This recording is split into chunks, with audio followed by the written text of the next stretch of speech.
Islam book, which started as an anti-Islam book, changed into this search for God, and it ended up me becoming a Muslim.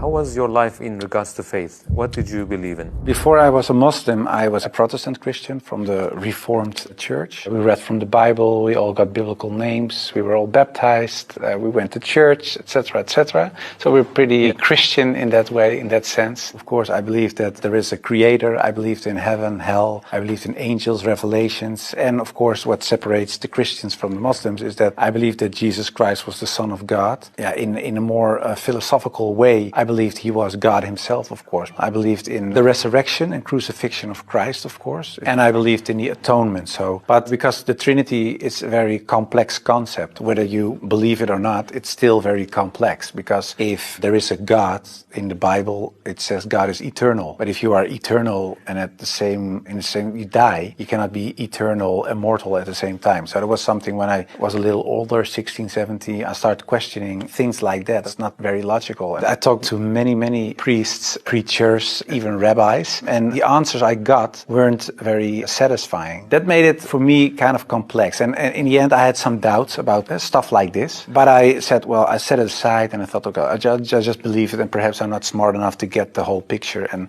I still believed in God, I still believed that Jesus was a very important person, I believed he was the Son of God, but how it exactly was, I left it for what it was. How and why did you decide to write an anti-Islamic book? After high school, I went to university and I did comparative religion. And the remarkable thing, I think, was that the first day of me going to college was September 11, 2001. Already thought, okay, these Muslim guys are kind of crazy and this religion isn't the truth. Then a few years later was this guy in the Netherlands called Theo van Gogh. He was a famous filmmaker and he was killed in the street. He was shot and they tried to slit his throat and they put a knife in his stomach with a letter on it for another girl, IN SHAA ALLAH, and it said, you are next. So it strengthened my anti-Islam feelings in such a way that I thought, well, I have to become politically active to do something and stop this evil of harming our country. You started politics because of Islam? Yeah, and that really had to do with Islam. That was the reason that I wanted to write a book, to